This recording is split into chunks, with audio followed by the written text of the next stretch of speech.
네, IN국제학교 과학을 담당하고 있는 줄리엣입니다. 오늘은 세 번째 별과 은하에서 두 번째 개념 강의 시간이죠. 네, 챕터 4를 봐주시면 될 것 같아요. 성간물질과 공유결합부터 들어가도록 하겠습니다. 여러분, 이 성간물질에 이제 여러 가지 물질들, 원소들이 나왔었죠. 그런데 이 물질들이 어떻게 결합되고 있는지, 그리고 원자라는 게 무엇인지, 이런 것들에 대해서 짧게나마 우리가 좀 설명을 해보도록 할게요. 자, 사실 검정고시에서는 이 앞부분에 대한 내용은 나오지 않습니다. 무슨 원자과 전자라든지 어떤 그런 것들보다는 여러분 이거를 좀 봐주세요. 원자 구조였죠? 자, 이 원자 구조에는 헬륨 원자를 그려주세요. 그리고 지난 시간에 우리가 같이 봤었는데 원자 핵 안에 양성자와 중성자가 두 개씩 들어가 있고 전자도 두 개씩 들어가 있는 구조를 볼 수가 있었죠? 그려주시고요. 자, 이러한 원자들이 매우 종류가 많아요. 여러분도 다 들어봤을 텐데 H는 수소, He는 헬륨, C는 탄소, N은 질소, O는 산소입니다. 이건 기본으로 여러분 상식으로 좀 외워주시고요.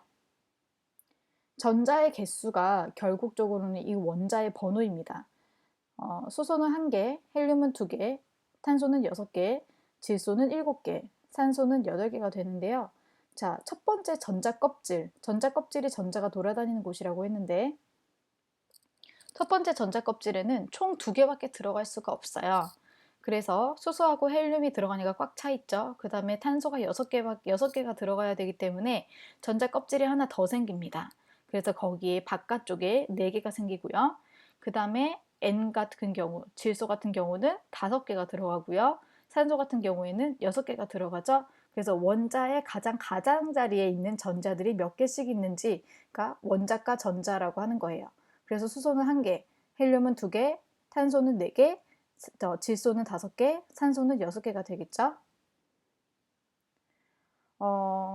그런데 이 원자과 전자들이 왜 이렇게 배치가 되냐면 6개밖에 지금 산소가 없죠. 근데 이 전자 껍질에는 총 8개가 들어가야 돼요. 그게 이 앞에 페이지에 나와 있었던 뭐냐면 옥텟 룰이라고 하는 거예요.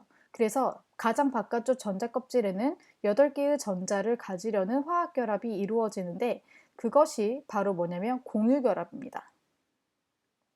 공유결합은 별표 3개 해주세요. 왜냐면 한번 문제로 출제됐었거든요. 그래서 앞으로도 나올 가능성이 있기 때문에 자, 그래서 전자쌍을 우리가 만들어냅니다. 어떻게 하냐면 8개를 채워야 되기 때문에 만들어내는 거예요. 자, 여러분, 제가 여러분과 어떤 펜 하나를 공유한다고 합시다.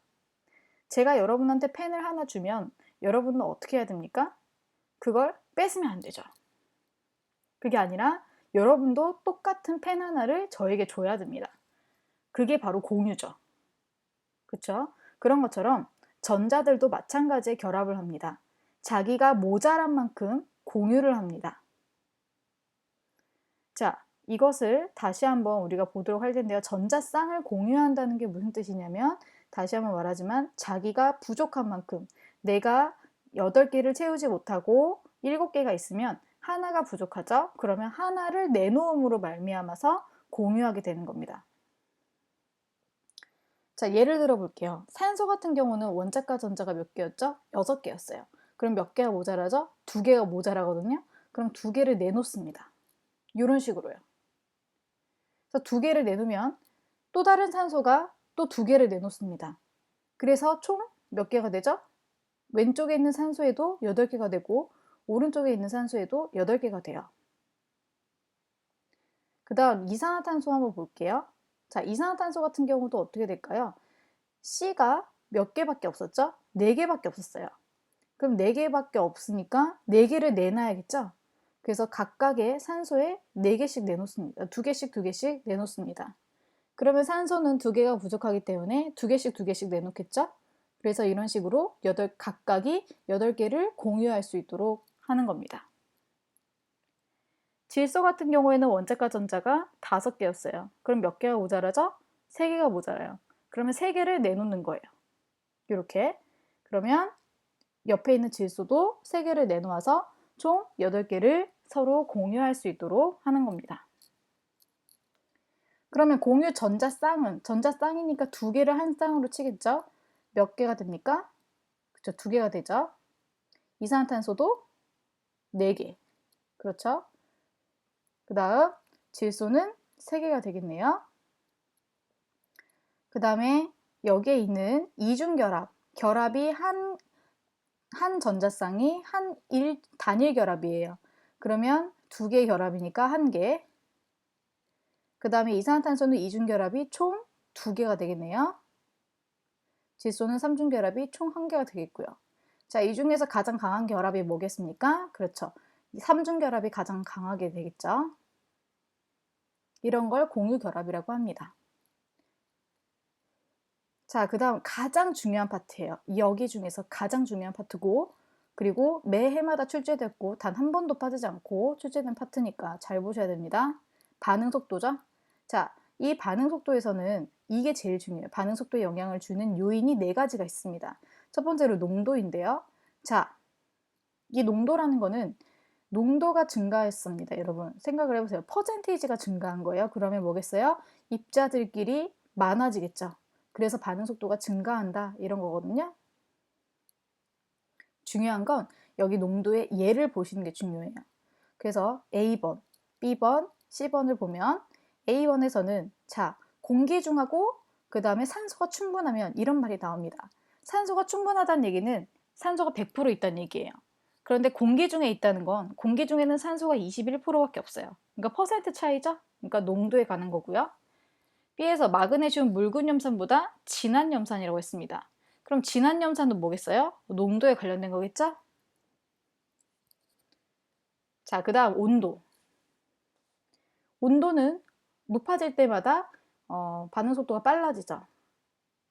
그래서 보시면 겨울보다 여름, 그쵸? 계절에 관련된 설명이나 또는 시베리아에서 멤머드 시체가 왜 발견됩니까? 그쵸? 썩지 않아서 발견되는 거죠. 반응 속도가 감소한 거예요, 얘는.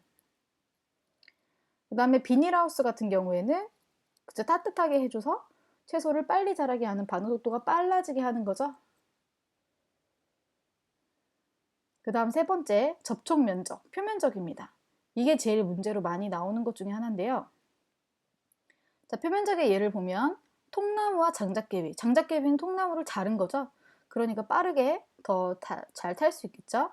그 다음 알약보다 가루약. 가루약하고 알약 중에서 누가 더 흡수가 빠르겠습니까? 당연히 그렇죠. 가루약이 되겠죠. 이런 예가 있는 게 바로 표면적입니다. 자, 4번째는 촉매예요.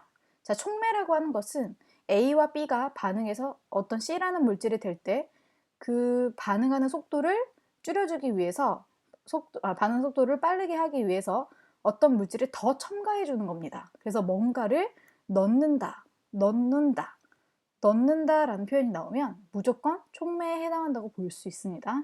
외우세요. 자, 여기까지 하도록 하겠고요. 3단원 마무리하도록 하고요. 다음 시간에 우리 3단원에 대한 문제풀이 들어가도록 하겠습니다. 감사합니다.